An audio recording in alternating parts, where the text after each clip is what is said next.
تمہاری منزل یہ نہیں ہے کہ ڈگری مل جائے اور جاب مل جائے، یہ بہت چھوٹے درجے کی چیز ہے۔ میری، تمہارے وی سی صاحب کی، تم بچیوں کی، بچوں کی ایک ہی منزل ہے کہ یا اللہ تو راضی ہو جا۔ اللہ تجھے مرنے سے پہلے پہلے حاصل کرنا ہے، ڈھونڈنا ہے، پا لینا ہے، راضی کر کے مرنا ہے۔ لیتک تحلو والایام مریرۃ ولیتک ترضی والانام غضاب ولیت الذی بینی وبینک عامر وبینی وبین العالمین خراب ولیت الشراب من ودادک صافیا وشربی من ماء المعین السراب فاذا صح منک الود فالکل حین وکل الذی فوق التراب التراب۔ اللہ کو پاتے ہوئے جو سودا کرنا پڑے کر جاؤ۔ عبداللہ بن حذیفہ کو رومیوں نے پکڑ لیا، صحابی ہیں، ان کو آگ میں ڈالنے لگے تو وہ رو پڑے، تو لوگوں نے رومی بادشاہ سے کہا کہ یہ رو پڑا ہے، ڈر گیا ہے، ان کا لے آؤ، میرے پاس لے آؤ۔ ان کو واپس لائے تو رومن بادشاہ نے پوچھا کیوں روئے ہو، موت سے ڈر گئے ہو؟ کہنے لگے موت تو ہمارے لیے سب سے بڑا تحفہ ہوتا ہے، میں اپنی بے بسی پہ رویا ہوں۔ کہ کیا بے بسی ہے؟ کہ بے بسی یہ ہے کہ ایک جان ہے آگ میں گرتے ہی جل کے راکھ ہو جائے گی، کاش میرے جسم پر جتنے بال ہیں اتنی میری پاس جانیں ہوتی اور میں ایک ایک جان کو اللہ کے نام پہ قربان کرتا۔ آج مرنے کا مزہ نہیں آ رہا، اس پہ رویا ہوں۔ تو بادشاہ اتنا حیران ہوا، انہوں نے کہا تو میرا ماتھا چوم دے اور میں تمہیں آزاد کرتا ہوں۔ تو اس کا ماتھا چوما، انہوں نے چھوڑ دیا۔ 2000 سال پیچھے چلے جائیں، فرعون دنیا کا واحد انسان ہے جس نے کہا انا ربکم الاعلی، میں سب سے بڑا رب ہوں، اور اپنے آپ کے رب ہونے کا دعویٰ انسانوں میں صرف فرعون کا ہے۔ اس کی باندی مسلمان ہو گئی، موسیٰ علیہ السلام کا کلمہ پڑھ لیا، ایمان چھپتا نہیں، وہ پتہ چل گیا۔ فرعون نے اس کو پکڑوایا، اس کی 2 بچیاں، ایک دودھ پیتی ایک ساتھ چلتی، اور اس نے اپنے دربار میں کڑاہ میں تیل ڈلوایا، نیچے آگ لگوائی، تیل ابلنے لگا۔ جب وہ پوری طاقت سے ابلنے لگا تو اس نے فرعون نے اس عورت سے، اس باندی سے کہا یہ آگ تیرے سامنے ہے، جلتا ہوا تیل، موسیٰ کے رب کو مانے گی تو پہلے تیری بچیوں کو جلاؤں گا پھر تجھے جلاؤں گا، اور اگر مجھے رب مانے گی تو تیرے گھر کو سونے چاندی سے بنا دوں گا، تیرے گھر کو سونے چاندی سے بھر دوں گا۔ اللہ کا پا لینا یہ میری آپ سب کی معراج ہے، اور اللہ کو کھو دینا میرے آپ سب کے لیے ہلاکت اور تباہی ہے۔ سنو اس نے کیا کہا، اللہ نے اپنی محبت کو ماں سے تشبیہ دی ہے، باپ سے نہیں دی، اور چھوٹا بچہ زیادہ ممتا کو لیتا ہے۔ وہ کہنے لگی فرعون یہ تو میری 2 ہیں، میری 100 ہوتی تو اللہ کے نام پہ آج میں قربان کر دیتی۔ فَاقْضِ مَا أَنْتَ قَاضٍ، کر جو تجھے کرنا ہے۔ تو پاگل ہو گیا، غصے میں کہنے لگا اس کی بڑی بیٹی کو ڈال دو۔ تو انہوں نے اس کو یوں ٹانگوں سے پکڑا اور وہ چیختی چلاتی ہوئی تھی۔ ماں کا ایک بول اس کی جان بچا سکتا تھا، اور پھر گھر جا کے توبہ کر لیتی۔ وہ کہتی اللہ مجھے معاف کر دے، میں نے کلمہ کفر کہا۔ اس کو ٹانگوں سے پکڑا ہوا ہے، اس کے ہاتھ نیچے جھول رہے ہیں، اور وہ اماں بھی کہہ رہی کہ مجھے بچا لو۔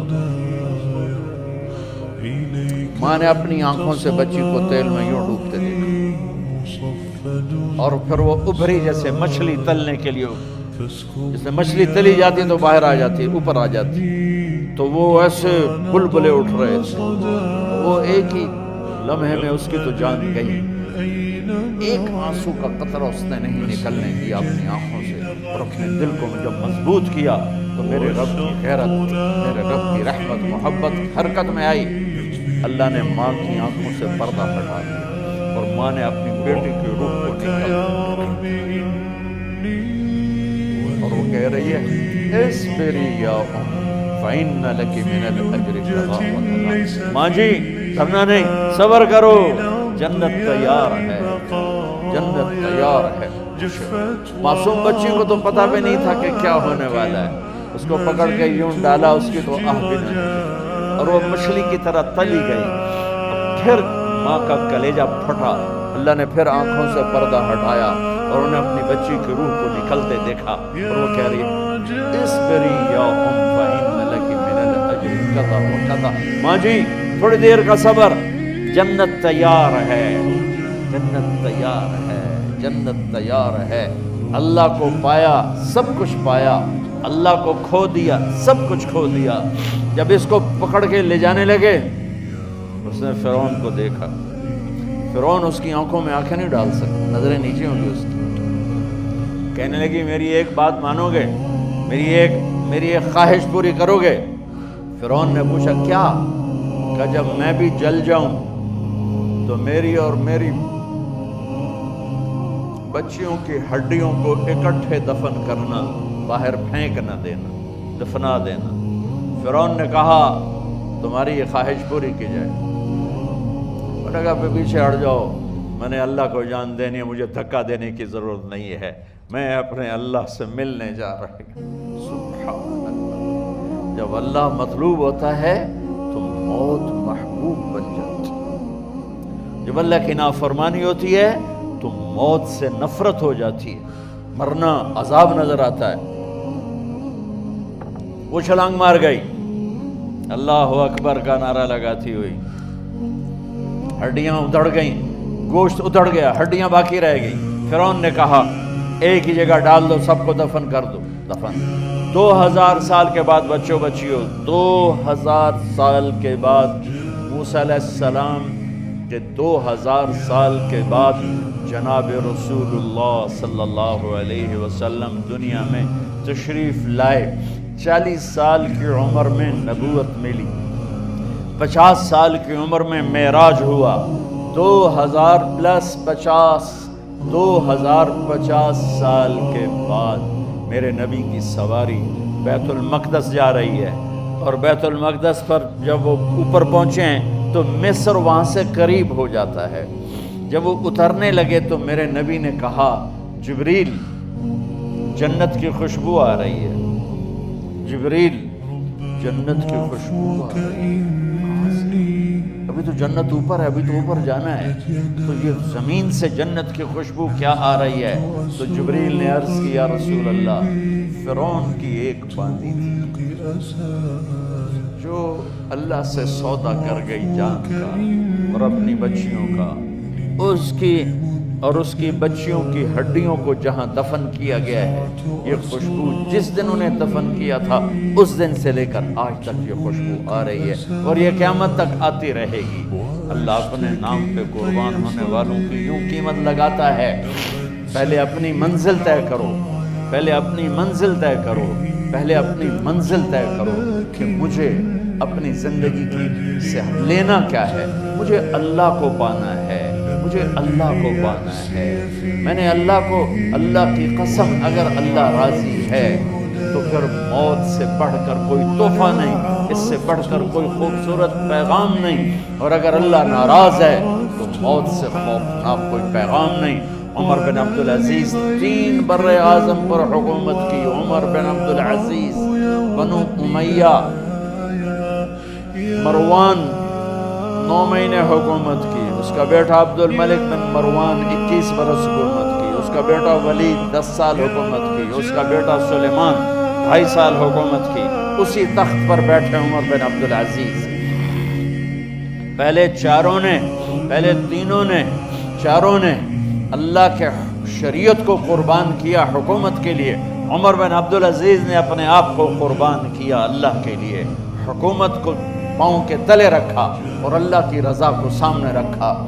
ان کو زہر دیا گیا. جب ان کی موت کا وقت قریب آیا تو انہوں نے رجا بن حیوہ کو بلایا. سننے والی بات ہے بچوں. ان سے فرمانے لگے سنو، میں نے 3 بادشاہوں کو قبر میں اتارا.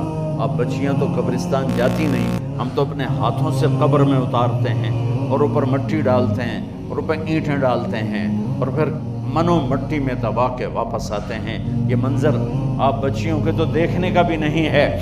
وہ کہنے لگے میں نے 3 بادشاہوں کو مٹی میں ڈالا، لیکن ان کے کفن کی گرہ کو جب کھول کے دیکھا تو ان کے چہرے قبلے سے ہٹ چکے تھے اور رنگ ان کے کالے پڑ چکے تھے. ولید بن عبد الملک، سلیمان بن بن عبد الملک بن مروان، عبد الملک باپ، ولید بیٹا، سلیمان بیٹا، یہ تینوں کا ان کے چہرے کالے ہو گئے تھے اور ان کا قبلے سے منہ پھر گیا تھا۔ اب میں مرنے لگا ہوں، مجھے پہلے ضرور چیک کرنا کہ میرا اللہ میرے ساتھ کیا کرتا ہے۔ پہلے تینوں کی ظلم کی حکومت تھی، ان کے چہرے قبلے سے کیوں ہٹ گئے؟ آپ کو عجب بات بتاؤں، ولید بن عبد الملک روزانہ تہجد میں کھڑے ہو کے 10 سپارے پڑھتا تھا، 10 سپاروں کی تلاوت تہجد میں کرتا تھا کھڑے ہو کے، اور قبلے سے چہرہ ہٹ گیا۔ سلیمان بن عبد الملک تہجد گزار، چہرہ قبلے سے ہٹ گیا، ظلم کیا، خون کو پانی بنا دیا، حکومت پر شریعت کو قربان کیا، رشتے ناتوں کو قربان کیا۔ اللہ نے قبلے سے چہرے، نمازیں منہ پہ مار دی، روزے منہ پہ مار دیے، حج زکاتیں منہ پہ مار دی، تہجد ان کے منہ پہ مار دی، اور ان کے چہروں کو قبلے سے ہٹا دیا اور رنگ کالے کر دیے۔ عمر بن عبدالعزیز نے اسی سلطنت کو عدل سے بھر دیا، اسی سلطنت کو عدل سے بھر دیا۔ کیسی سلطنت کی؟ جب گورنر تھے تو 60 اونٹوں پہ سامان چلتا تھا، جب امیر المومنین بنے تو بچے کہنے لگے ماں سے، بچے بچیاں 12 تھے، ماں سے کہنے لگے کہ عید کا موقع آ رہا ہے، ابا سے کہو ہمیں نئے کپڑے تو لے کر دیں۔ ان کی ماں کا نام ہے فاطمہ، بچوں کی ماں کا نام فاطمہ بنت عبد الملک۔ یہ دنیاوی سٹیٹس میں سب سے بڑی خاتون گزری ہے، آج تک اس کے لیول کی کوئی عورت نہیں آئی۔ دادا بادشاہ، باپ بادشاہ، 4 بھائی بادشاہ، 6 خامن بادشاہ، 7 نسبتوں سے یہ عورت شہزادی رہی ہے۔ حضرت عمر گھر آئے، بیگم نے کہا بچے کپڑے مانگ رہے ہیں۔ حضرت عمر کہنے لگے میرے پاس تو پیسے نہیں ہیں، تنخواہ میں تو مشکل سے روٹی پوری ہوتی ہے، کہاں سے لے کر دوں؟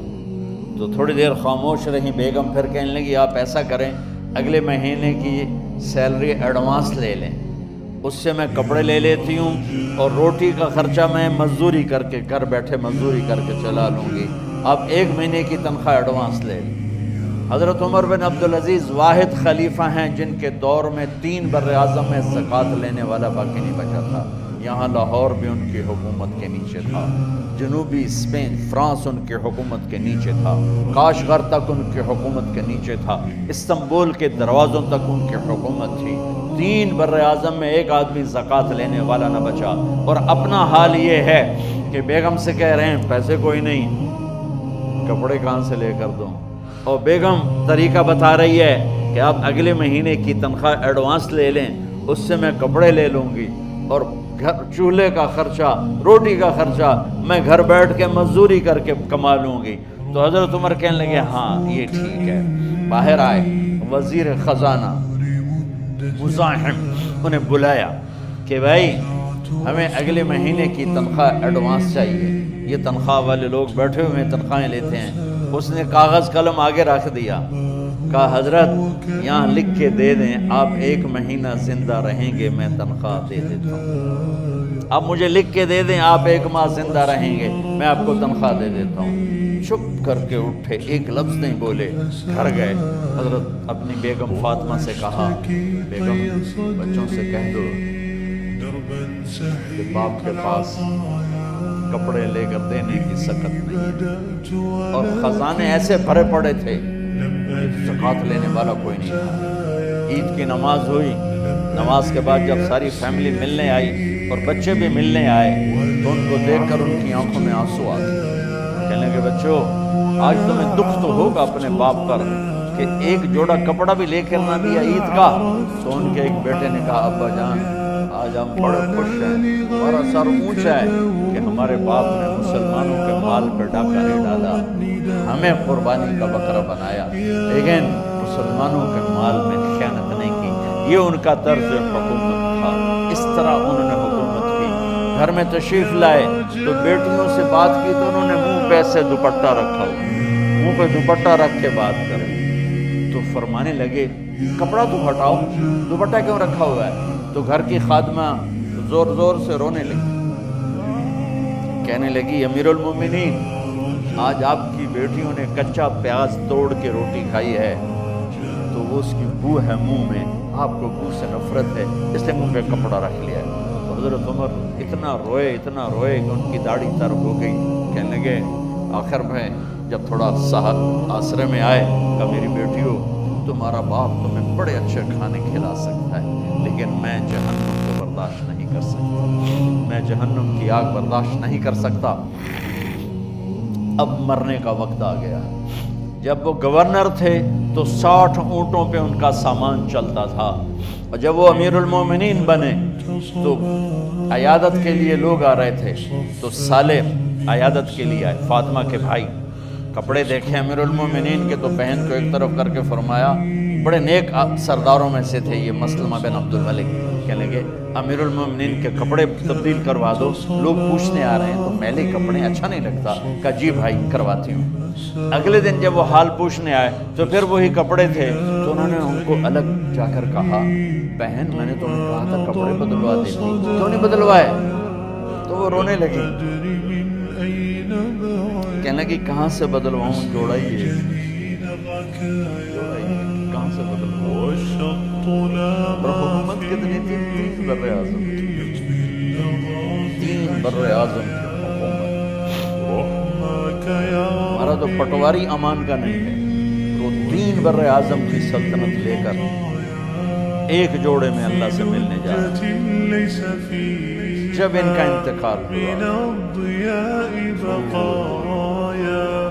سلیمان بن عبد الملک کی ڈیڈ باڈی جب قبر کے قریب لائے اتارنے کے لیے تو ایسے ایسے ہلنے لگا، اس کا پورا جسم ہلنے لگا، تو اس کے بیٹوں نے کہا کہ ہمارے ابا زندہ ہیں، تو حضرت عمر نے فرمایا بیٹو زندہ نہیں ہیں، عذاب قبر جلدی شروع ہو گیا، عجل اللہ بالعقوبہ، قبر کی پکڑ پہلے شروع ہو گئی ہے، چھپاؤ اپنے باپ کو جلد۔ جب عمر بن عبدالعزیز کی ڈیڈ باڈی قبر کے قریب کی گئی اور ان کا بھائی اتارو، بھائی وہ باتیں شروع ہو جاتی ہیں، رومال ڈالو، چادر پکڑو، ادھر سے پکڑو، تو ایک دم ایسے ایک پرچہ ہوا میں اڑتا ہوا سب نے دیکھا، وہ آتے آتے آتے آتے آتے آتے یوں آ کے حضرت عمر کے سینے پر گر گیا، سب دیکھ رہے ہیں۔ جب پرچے کو اٹھا کے دیکھا گیا تو اس پہ ایک سطر پہ لکھا تھا بسم اللہ الرحمن الرحیم، اور دوسری سطر پہ لکھا تھا براءۃ من اللہ لعمر بن عبد العزیز من النار، یہ عمر کے لیے جہنم کی آگ سے نجات کا پروانہ ہے۔ 3 بر اعظم کی سلطنت لے کر وہ جنت کا پروانہ لے کر دنیا سے گئے۔ جب ان کو قبر میں اتارا گیا تو انہوں نے رجا بن حیوہ سے فرمایا تھا 3 بادشاہوں کے چہرے دیکھے قبلے سے پھر گئے، رنگ کالے پڑ گئے، مجھے تم نے دیکھنا ہے کہ کیا ہوتا ہے؟ تو رجا فرماتے ہیں جب میں قبر میں اترا اور ان کے کفن کی گرہ کو کھول کے دیکھا تو چہرہ قبلے کی طرف فکس تھا، اور مجھے یوں لگا جیسے 14ویں رات کا چاند قبر میں اتر آیا۔ میرے عزیزو، طلبہ و طالبات، اللہ کو اپنی منزل بناؤ، اللہ کو اپنی منزل بناؤ، اللہ کو اپنی